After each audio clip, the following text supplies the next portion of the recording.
Salvete. This is the birth of Hercules. I'm just going to go through and record this translation for you guys to reference while you're working on either part one or part two. And yeah, make this as quick and efficient as possible.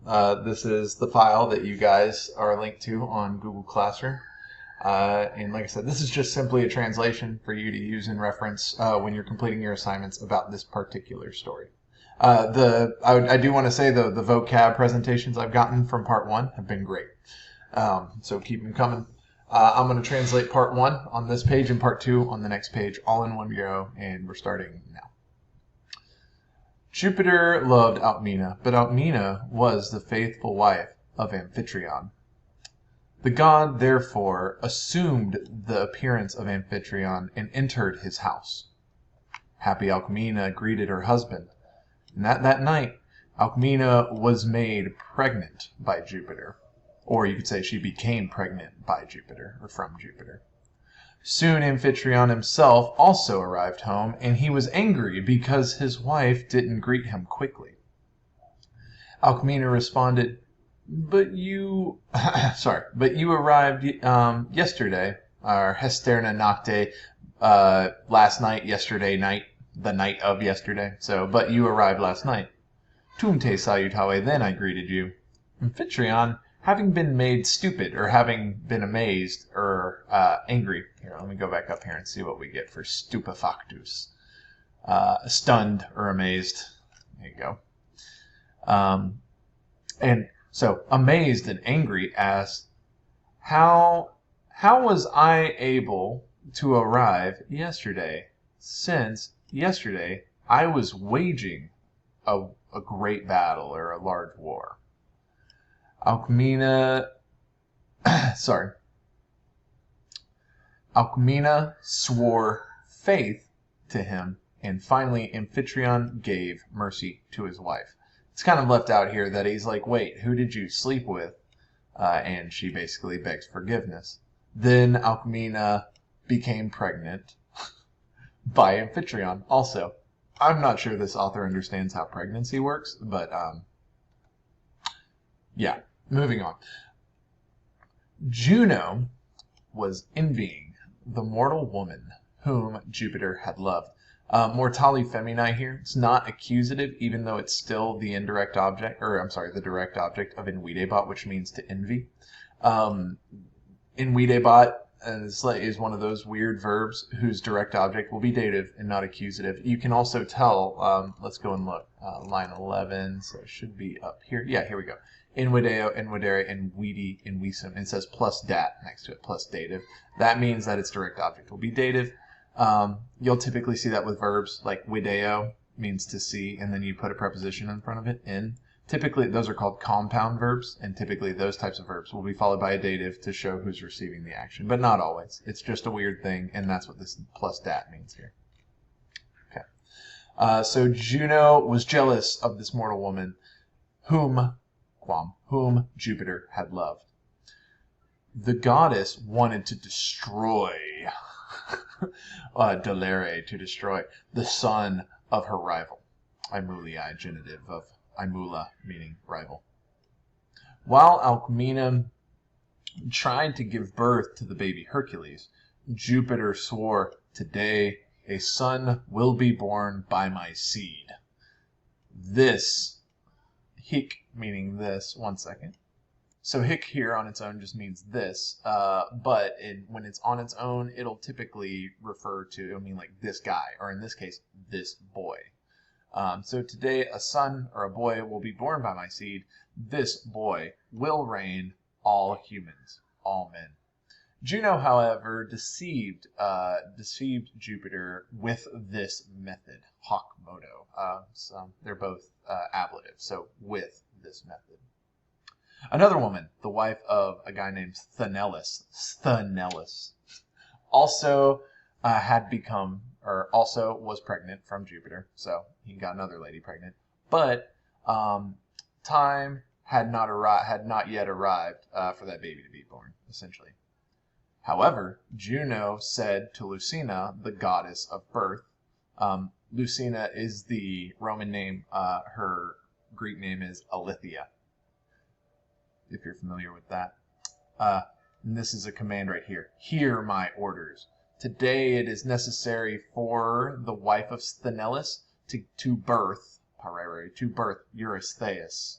So it's necessary for this other woman, not Alcmena, to give birth to Eurystheus. But also it is necessary that Alcmena does not birth Hercules.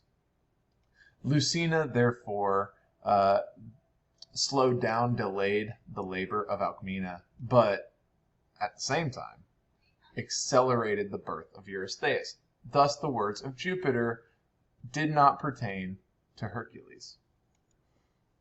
All right, so down here, by the work of Juno, she has convinced the goddess of birth to delay Hercules' birth so that he would not become the king of all mankind. Instead, this dude named Eurystheus, who we will hear much more from in the next story, he is birthed early, so that the prophecy that Jupiter made up here, that the son who is born by his seed today will rule all men, applies to Eurystheus and not Hercules. I guess, for whatever reason, Juno particularly hates Alcmena as opposed to the wife of Sthenelus, who doesn't even get a name here. So, we're going to move on. And also, remember that Alcmena was made pregnant twice.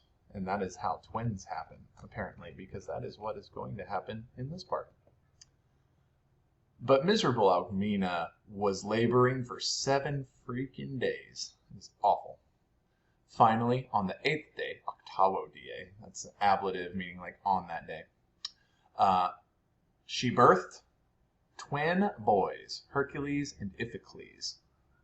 Now Juno tried to kill the baby Hercules. Too large and acris can mean like bitter or sharp. Let's see what it's going to say up here. Fierce, maybe. Acris. Nope, don't even get anything for it. I'm going to say like bitter, maybe venomous, just dangerous. 2 huge and bitter snakes. She sent 2 huge and bitter snakes onto the boys. The babies were sleeping in their cribs, cunabulus cribs. Iphicles awoke himself from sleep and wailed or cried with terror.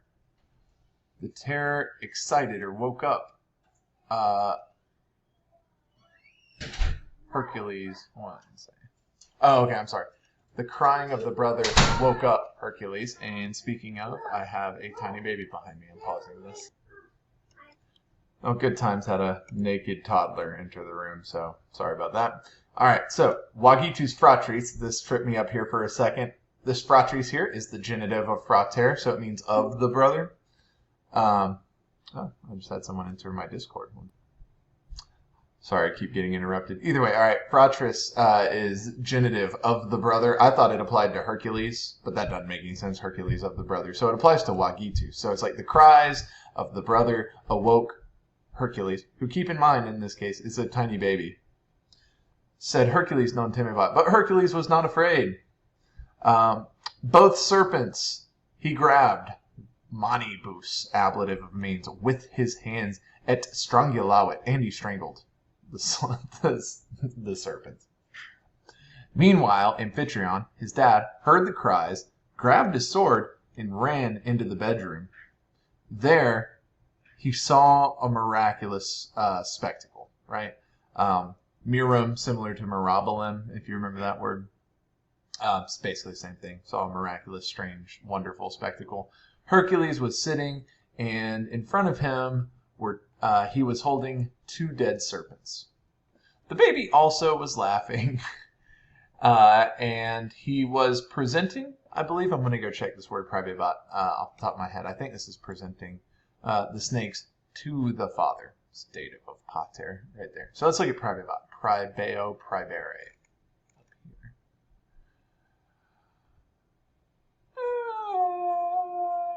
Yeah, you're not getting that in here for whatever reason. That's really neat that they don't give that one to you. I'm gonna say right now that means present or hold out.